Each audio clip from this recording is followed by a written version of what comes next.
जय श्री राम दोस्तों, स्वागत है आपका इंजीनियरिंग अनलीस्ट चैनल में फिर से। पिछली वीडियो में हम लोग ने पढ़ा नॉर्मल रैंक के क्वेश्चन। अब अगर क्वेश्चन जो हमारे इकेटीयू में ज़्यादातर पूछे जाते हैं वो है टाइड रैंक के। एक क्वेश्चन आपको पेपर में 100% मिलेगा टाइड रैंक का। अगर यूनिट 3 से कोई क्वेश्चन बन रहा है तो उसके ऑप्शन में टाइड रैंक वाला क्वेश्चन जरूर आएगा। तो टाइड रैंक क्या होती है? हमें पता है रैंक क्या होती है। जब किसी भी दो एलिमेंट की रैंक सेम हो जाए तो वहां पे टाइड रैंक का केस बनेगा। ओके, जैसे कि अब रैंक ऑफ एक्स देखिए, रैंक ऑफ एक्स हमने देना चालू किया तो हमें ये मिला कि जो रैंक ऑफ एक्स है 68, 64, 75, 50, 64। तो यहाँ पे 64 देखो, 64, 64 सेम सेम हो गई, दोनों की रैंक सेम हो गई। यही केस है टाइड रैंक का। अब यहाँ देखो 75, 75 टाइड रैंक होगा। ये कैसे लिखा है ये मैं अभी आपको बताऊंगा।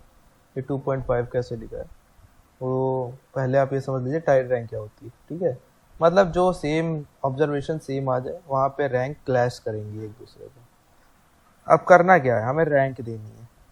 तो रैंक देने के लिए क्या करेंगे, 64, 75 दो चीज़ें थी हमारे पास। तो अभी हम बात करते हैं 75 के बारे में। जैसे कि 75 यहाँ कितने बार रिपीट हुआ है? 75 रिपीट हुआ है एक बार और ये दो बार से 75 रिपीट हुआ है। तो जो टाइड रैंक का हमारा फॉर्मूला निकल के आता था उसमें हमारा फॉर्मूला है ये normal 6 sigma d i square upon n minus n into n square minus 1 होता था। अब यहाँ पे ये केस बढ़ जाएगा, ये वाला दिख रहा है m1 square minus 1/12, m2 square minus 1/12, m3 square minus 1/12। ये मतलब ये आपको याद करना पड़ेगा एंड सो ऑन जितने m बनेंगे। m क्या है? m जो हमारा है कि कौन सी रैंक कितनी बार रिपीट हुई है। 75 की बात कर रहे थे हम लोग। 75 हमारा 2 बार रिपीट हुआ तो m1 की वैल्यू 2 हो गई। क्यों? क्योंकि रिपीट हुआ 2 बार। अब 75 2 बार रिपीट हुआ, किस बारे पे रिपीट हुआ है, मतलब किस रैंक पे रिपीट हुआ है। ये देखो हमने 80 को रैंक 1 दे दी, ठीक है। अब हमें रैंक 2 देनी थी, 2 में हम लोग क्लैश कर गए। 75 2 बार आ गया तो 2 अब इसको दें कि 2 इसको दें उसी में। तो हमने क्या लिखा, सेकेंड प्लेस और थर्ड प्लेस, मतलब लगातार 2 बार आ रहा है। सेकेंड प्लेस थर्ड प्लेस, ये सेकेंड मान लीजिए इस 75 के लिए, ये थर्ड मान लीजिए इस वाले 75 के लिए। तो जो प्लेस होती है उसकी किस प्लेस में आ रहा है नंबरिंग देने पे, वो हमारा होता है रैंक। तो सेकंड प्लेस में और थर्ड प्लेस में आ रहा है डिवाइडेड बाई 2। ये हमारी m1 की वैल्यू 2 थी। अब हमें निकालना है second place plus third place by 2, rank निकालनी है। तो 2 + 3 बाई 2 2.5 आ गया। ये 2 + 3 ये वाला है 2 + 3 2.5 रैंक आ गई। अब हम दोनों को एक समान रैंक दे सकते हैं 2.5। अब बात करते हैं 64 की। देखो 64 यहाँ रिपीट हुआ, 64 यहाँ रिपीट हुआ। लेकिन अब हम आगे बढ़े रैंक देने वाले प्रोसेस में अपने। तो 2.5 मतलब 3 तक का हमने दे दी है, थर्ड प्लेस तक का दे दी है। अब उसके बाद 4 की बारी आती है। तो 4 हमने दिया 68 को, ठीक है सही है। 5 हम किसको देंगे? अब 5 68 के बाद उससे छोटा कौन है? उससे छोटा हमारा 64 ही तो है। 64 64 64। तो मान लीजिए 5 6 7 3 प्लेस में हो गया, 5 6 7 प्लेस में आ गया 64। वही करेंगे m2 हमारा, यानी m2 का कितने बार रिपीट हुआ? 3 बार। कौन रिपीट हुआ? 64 3 बार रिपीट हुआ तो m2 की वैल्यू 3 हो गई, ठीक है। फिर किस प्लेस पे आया रैंक निकालने के लिए? 5 + 6 + 7/3 यानी 18/3 यानी 6 आ गया। 18/3 6 आ गया, हो गया हमारा 6। 6 क्या है? रैंक है। किस किस की? 64 वाले सबकी रैंक है। देखो 6 इसकी 6 इसकी 6 इसकी। अब आगे बढ़ेंगे, 64 के बाद क्या आएगा? 64 के बाद जो भी हमारा आएगा 7th प्लेस तक हो चुका। अब जो भी आएगा उसको रैंक 8 देंगे। जैसे 55 को रैंक हम लोग 8 दे दिए एंड सो ऑन, ऐसे ही चलता चला जाएगा। नंबर ऑफ ऑब्जर्वेशन 10 तक का है, ठीक है। सिमिलरली वाई वाले केस में क्या करना है कि देखना है सेम ना, रैंक देते चालू करना है। 81 को रैंक 1 दी, ठीक है। 70 को रैंक 2 दी, ठीक है। अब थर्ड रैंक के लिए देखो लड़ाई होगी, 68 68 दोनों आ गए। तो 68 की m की वैल्यू क्या? 2 बार रिपीट हुआ, m की वैल्यू 2। 68 क्या बनेगा? 68 बनेगा हमारा m3। M3 की वैल्यू 2। कौन सी प्लेस पे आ रहा है? देखो 2 रैंक दे चुके हैं, प्लेस कौन सी आ रहा है? तीसरी और चौथी। तो 3 + 4/2, 3 + 4/2 7/2 इक्वल टू 3.5। 3 + 4/2 7/2 equal to 3.5। तो इसकी रैंक जो बनेगी दोनों 68 के 3.5। अब 4 तक का नंबर हो चुके थे, 4 रैंक तक का हो गया था। 3 + 4 4, थर्ड प्लेस फोर्थ प्लेस हो गया था, थर्ड प्लेस फोर्थ प्लेस। अब आगे बढ़ेंगे तो फिफ्थ से रैंक देना चालू करेंगे। फिफ्थ प्लेस 62 को दे दी, सिक्स्थ प्लेस 60 को दे दी, सेवन्थ प्लेस 58 को दे दी, इसी तरह पूरा रैंक दे दिया। बाकी सारा सेम हमारा वही है। डिफरेंस निकाल लेना, DI² निकाल लेना, आपको बहुत अच्छे से आता होगा। सिग्मा DI² निकाल लेना। आगे बढ़ेंगे, 1 - 6 sigma DI² plus M1 bracket में M1² माइनस 1/12। ये एक फॉर्मूला याद कर लेना, बस खाली वैल्यू चेंज होती रहेगी, M1 M2 M3 बस ये चेंज होती रहेगी। और ये याद कैसे करना है? ये याद करना है हम लोग ने जो n/n² माइनस 1 याद अगर रखा था वही लिखा हुआ है, बस डिवाइडेशन में 12 है।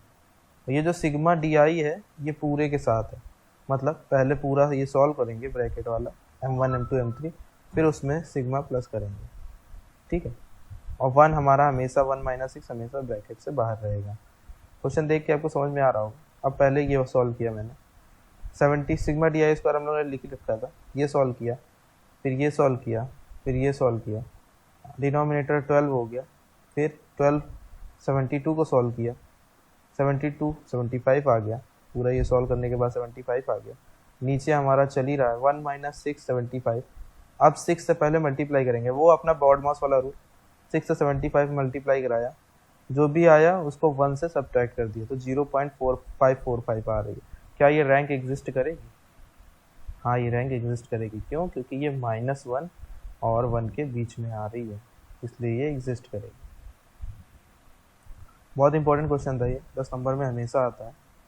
आगे बढ़ते हैं, एक और इम्पोर्टेंट क्वेश्चन, नॉर्मल है, ज़्यादा कठिन नहीं है ये वाला, लेकिन इसमें रैंक हमारी 0 हो जाती है। कंडीशन एक समय के लिए आप कंफ्यूज हो सकते हैं। तो क्या हुआ, मार्क्स दे रखे हैं दो बच्चों को, मार्क्स A मार्क्स B दे रखे हैं, टाइड रैंक का क्वेश्चन है भाई, सब्जेक्ट में मार्क्स बराबर आ सकते हैं, कोई भी मतलब बड़ी बात नहीं है।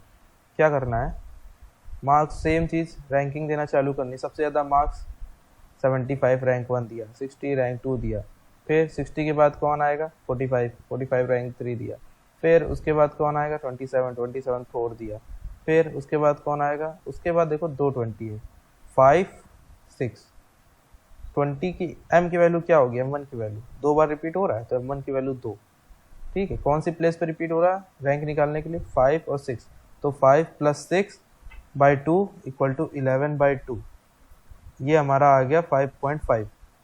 फिर आगे बढ़ेंगे M2 के लिए। अब M2 इसमें कुछ नहीं है, M2 हमारा जो बात कर रहा है वो y की बात, b की। अब मार्क्स B की बात करेंगे हम लोग। मार्क्स B का क्या सीन है, मार्क्स B का सीन है रैंक ऑफ B निकालेंगे हम लोग। क्या करेंगे, नॉर्मली रैंक देते चले जाएंगे, 70 को रैंक 1 दी, 55 को रैंक 2 दी, 50 को रैंक 3 दी, फिर हमारी बात आ गई 4 रैंक देने के लिए, तो 30 2 बार आ रहा है, 30 2 बार आ रहा है, सॉरी 30 3 बार आ रहा है, ठीक है, 30 और 30। तो m की वैल्यू क्या हो गई, m1 निकाल लिया था x के लिए, m2 के लिए m2 हमारा 3 हो गया। क्यों? क्योंकि 30 रिपीट हुआ 3 बार।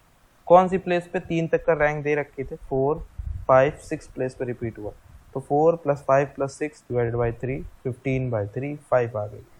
तो अब हम 6 तक का दे रखे थे रैंकिंग, अब जो अगली रैंकिंग करेंगे वो हम लोग 7 से करेंगे, तो 25 को 7, 10 को 8, और ये हमारा सबकी रैंकिंग हो गई।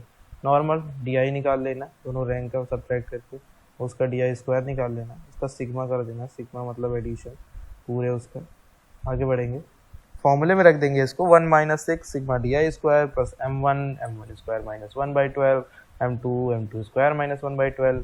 अगर M3 होता तो M3 रखते, 4 होता तो 4 रखते, and so on dot dot dot dot dot dot dot आगे चला जाएगा, n/n² - 1।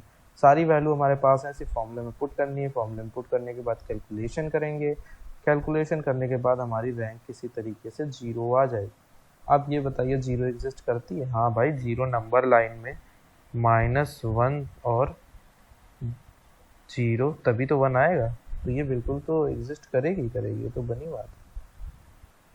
तो इस वीडियो में इतना ही। थैंक यू इंजीनियरिंग एनालिस्ट की तरफ से। अगली वीडियो जल्द ही मिलेगी आपको हमारे चैनल पर। Thank you so much.